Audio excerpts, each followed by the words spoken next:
Hey guys, welcome back to the JPM Performance channel. It is once again time for a shop tour. We've got a lot to talk about today. So here we are, August 17th. We are right in the middle of the month, and we've actually had some surprisingly cool days the last couple days, but then it looks like this weekend we're back into the hundreds. So normally we get this big hit of heat right in August before September hits, and then as soon as September hits us, if you start looking at the extended, it starts to become runoffs time, my favorite time of the year. It starts cooling off.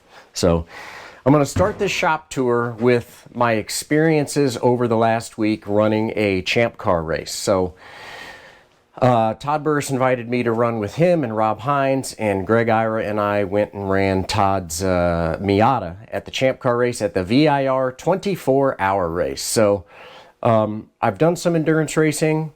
I actually did the Thunder Hill 25-hour a few years ago, and this somewhat reminded me of that simply because of the night driving where it's really hard to see and things like that. But it reminded me, so for those of you that don't know, ChampCar used to be called ChumpCar, now it's called ChampCar because they got the rights to ChampCar when ChampCar dissolved, and now it's called ChampCar. But it really should be called ChumpCar because a lot of the drivers out there are chumps. And not just because they're inexperienced, but because of, in my personal opinion, lack of respect for other drivers. So SCCA's been having this green to checker initiative that they've been working on, trying to get guys to drive cleaner. You know, let's have good clean laps. Let's be respectful of other drivers. I would say that most of the drivers last weekend have not heard of the green to checker initiative because I saw everything from blocking to dive bombs to running off the track and literally everything in between. So while I will say that I did have a good time driving the car, I don't know that it's on the top of my list to do a 24-hour race with those guys anytime soon. I don't know how many of you guys have done this, but I will warn you right now, if you ever sign up to do a ChampCar endurance race, be prepared to pay for some extra damage to your car, whether it's bodywork or otherwise. So most of the cars out there have wrinkled body panels because what we try to avoid in production racing. So that's about all I'm going to say about that. We made it 13.5 hours and then had an incident in the middle of the night. Fortunately, it was not me driving, so I don't have to pay for that damage. But it ended our night after 13.5 hours, and to be honest, I was okay with it. So there you go. There's my synopsis about running a 24-hour race with ChampCar. Now, I will say thank you to Todd Burris and Todd and Rob. I must say those guys are some really good race car drivers. If you don't know who they are, just look them up.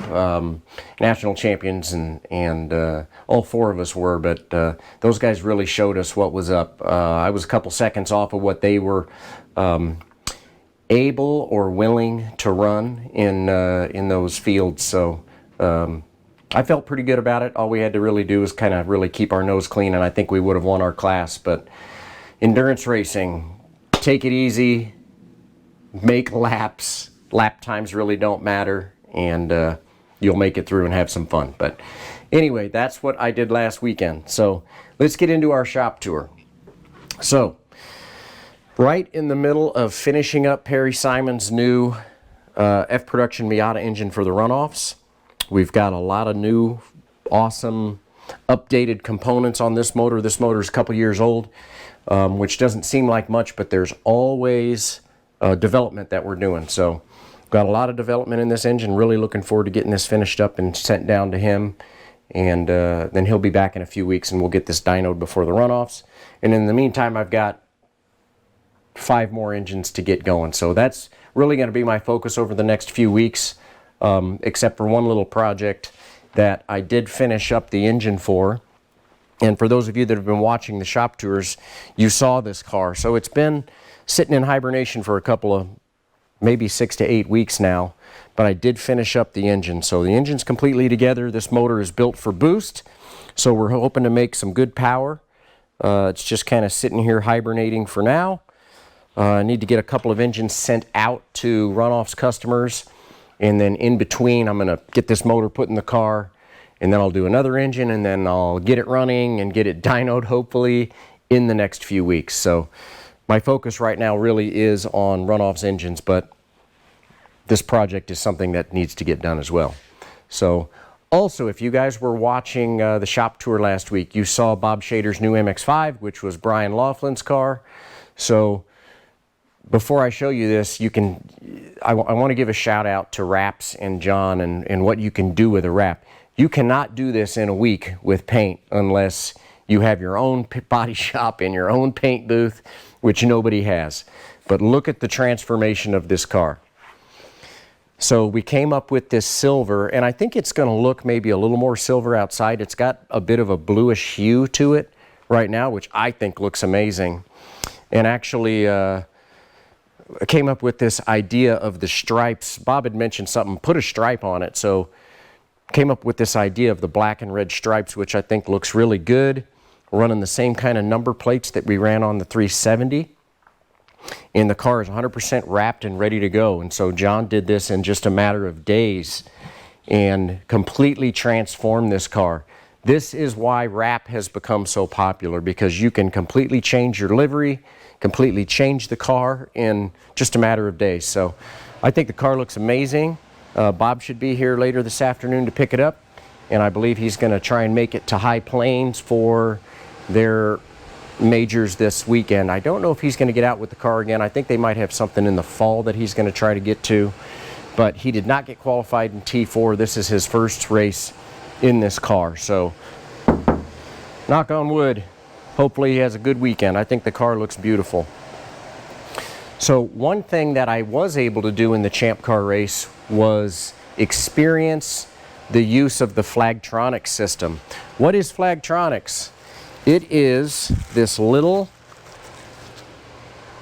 device that has a bunch of LEDs on it, and this thing can change from green to yellow to red to pink, and it is literally a corner station sitting in your car.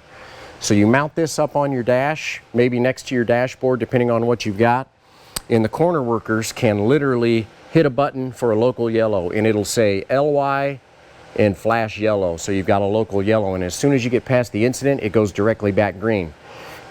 This is something that is voluntarily used this year at the Runoffs, but next year it's going to be required for Super Tours and Runoffs.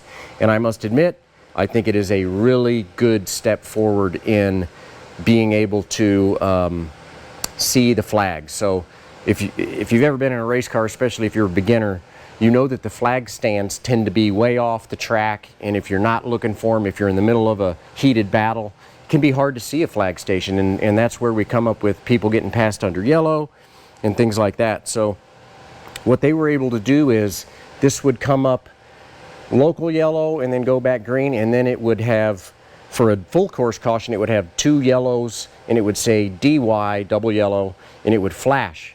And then you had to come down to 35 miles an hour. And the other thing was, because it's all GPS based, it's got this GPS antenna that comes with it, and so race control can control everybody's Flagtronics in their car. And when the entire track goes full course yellow, everybody can slow down to 35 miles an hour. Why is this a good thing? Because in the past, what has happened is we've gone full course yellow, and a lot of tracks will not send out a tow truck or a flat tow or anything until the entire field is gathered behind a pace car.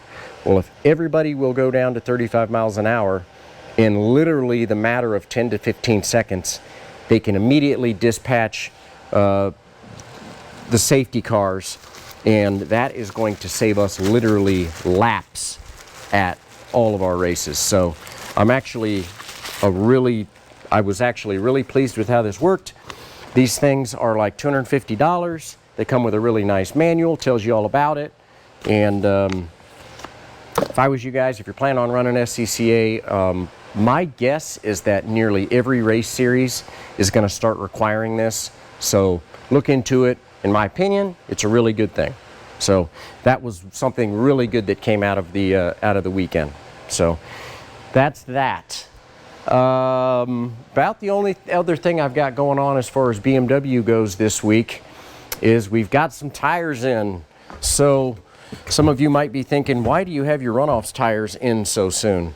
Well, if you wait till the last minute, sometimes when you go to a big event like this, they can literally run out of tires. So they try and get people to reserve tires for the Runoffs, and I know probably 80% of you like to get your tires mounted at the Runoffs. I'm a bit of an obsessive compulsive kind of person, and I've got my own tire machine, and so I'm going to be mounting our tires like I always do here.